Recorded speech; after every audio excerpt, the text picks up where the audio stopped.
20 ದಿವಸ ಹಿಂದೆ ನಾನು ಧಾರವಾಡದಲ್ಲಿ ಹೇಳಿದ್ದೆ. ನಾನು ಈ ಥರ ಮಳೆ ಆಗುತ್ತೆ, ಭೂಮಿ ಕಂಪಿಸುತ್ತೆ, ಗುಡ್ಡಗಳು ಬೀಳ್ತವೆ, ಜನಗಳು ಸಾಯ್ತಾರೆ, ರೋಗ ರುಜಿನಗಳು ಹೆಚ್ಚಾಗ್ತವೆ. ಇದು ಇಂಡಿಯಾಕ್ಕಲ್ಲ, ಜಾಗತಿಕ ಮಟ್ಟದಲ್ಲಿ ಕೆಲವು ರಾಜ್ಯಗಳು ಮುಳುಗ್ತವೆ ಅಂತ ಹೇಳಿದ್ದಾನು. ಈಗ ಅದರ ಪ್ರಕಾರವಾಗಿ ನನ್ನ ಲೆಕ್ಕ ಇನ್ನೂ ಅಮಾವಾಸ್ಯೆವರೆಗೆ ಇರ್ತದೆ. ಅಮಾವಾಸ್ಯೆ ನಂತರ ಮತ್ತು ಬೇರೆ ಭಾಗದಲ್ಲಿ ಹೋಗ್ತದೆ ಅದು. ಒಟ್ಟಿಗೆ ಇದು ಕ್ರೋಧಿನಾಮ ಸಂವತ್ಸರ. ಕ್ರೋಧನ ಸಿಟ್ಟು ಅಂತ ನಮ್ಮ ಹಿಂದೂಗಳ ಪ್ರಕಾರವಾಗಿ. ಇದರಾಗ ಒಳ್ಳೆಯದು ಕೆಟ್ಟದಿದೆ. ಒಳ್ಳೆಯದಕ್ಕಿಂತ ಕೆಟ್ಟದೇ ಜಾಸ್ತಿ ಪ್ರಾಕೃತಿಕವಾಗಿ. ಹಾಗಾಗಿ ಪ್ರಾಕೃತಿಕ ದೋಷ ಇದು ಮುಂದುವರಿಯುತ್ತೆ.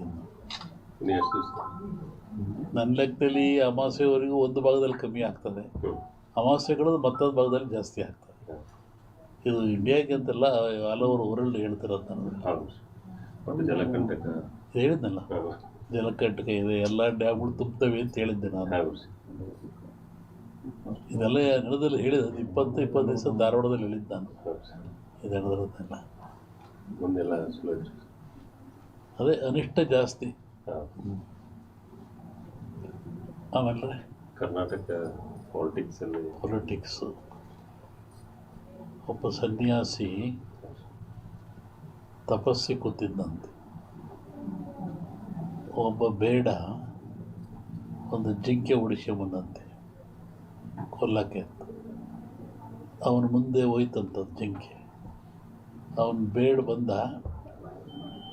ಏನು ಸ್ವಾಮಿ ಇಲ್ಲಿ ಜಿಂಕೆ ಓತಾ ಅಂತ ಕೇಳಿದ. ಇವನು ಹೇಳಿ ಕೇಳಿ ಸನ್ಯಾಸಿ ಅವನಂದ, ಈ ಓತು ಅಂತ ಹೇಳ್ಬಿಟ್ರೆ ಕೊಂದು ಬಿಡ್ತಾನೆ, ಆ ಕೊಂದು ಪಾಪ ನನಗೆ ಬಂದುಬಿಡುತ್ತೆ. ಇಲ್ಲ ಅಂತೇಳಿದ್ರೆ ಸುಳ್ಳು ಹೇಳಿದ ಪಾಪನೂ ಬರುತ್ತೆ ನನಗೆ, ಏನು ಮಾಡೋದು ಅಂತ ಯೋಚನೆ ಮಾಡಿದ್ದಂತ ಅವನು.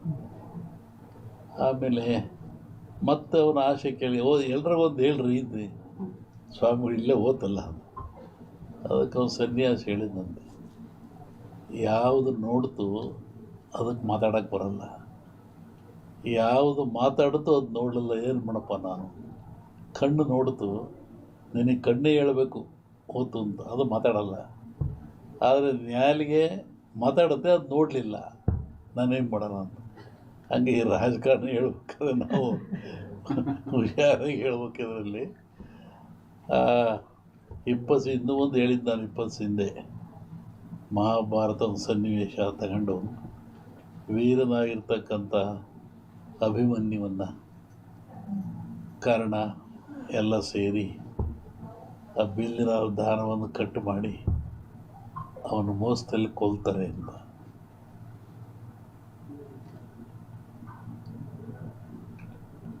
ಆಮೇಲೆ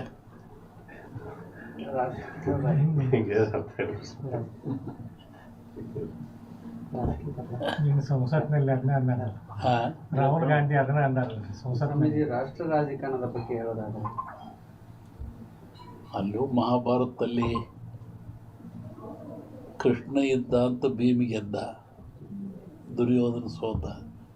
ಇಲ್ಲಿ ಕೃಷ್ಣ ಇಲ್ಲ, ದುರ್ಯೋಧನ ಗೆಲ್ತಾನೆ, ಭೀಮ ಸೋಲ್ತಾನೆ. ಇದನ್ನು ಅವತ್ತು ಹೇಳಿದ್ದೆ ಅವನಲ್ಲಿ.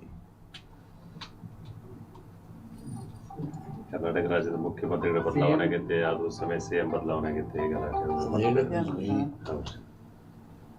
ಅಭಿಮನ್ಯುವನ್ನು ಮೋಸದಲ್ಲಿ ಕತ್ತರಿಸ್ತಾರೆ ಅಂತ.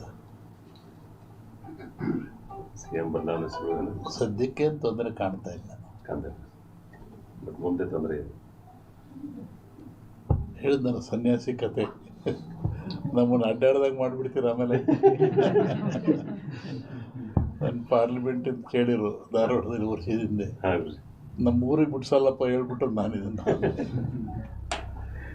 ಯಾಕೆಂದರೆ ಈಗ ಈ ಜನರು ಇದೆಲ್ಲವನ್ನ ಒಂದು ಮನಃಶಾಂತಿಯಿಂದ ತಗೊಳ್ತಾ ಇಲ್ಲ, ದ್ವೇಷ ಭಾವನೆಯಿಂದ ತಗೊಳ್ತಾ ಇದ್ದಾರೆ. ಮತ, ಮತ ಅಂದರೆ ಒಪ್ಪಿಗೆ ಅಂತ. ಮತ ನೀಡುವುದು ಒಪ್ಪಿಗೆ. ಆತ್ಮಸಾಕ್ಷಿಯಾಗಿ ನಿಮ್ಮ ಮತವನ್ನು ನೀವು ದಾನ ಮಾಡ್ತಾ ಇಲ್ಲ, ಪರ್ಚೇಸ್ ಮಾಡ್ಕೊತಾ ಇದ್ದಾರೆ ಅವರು.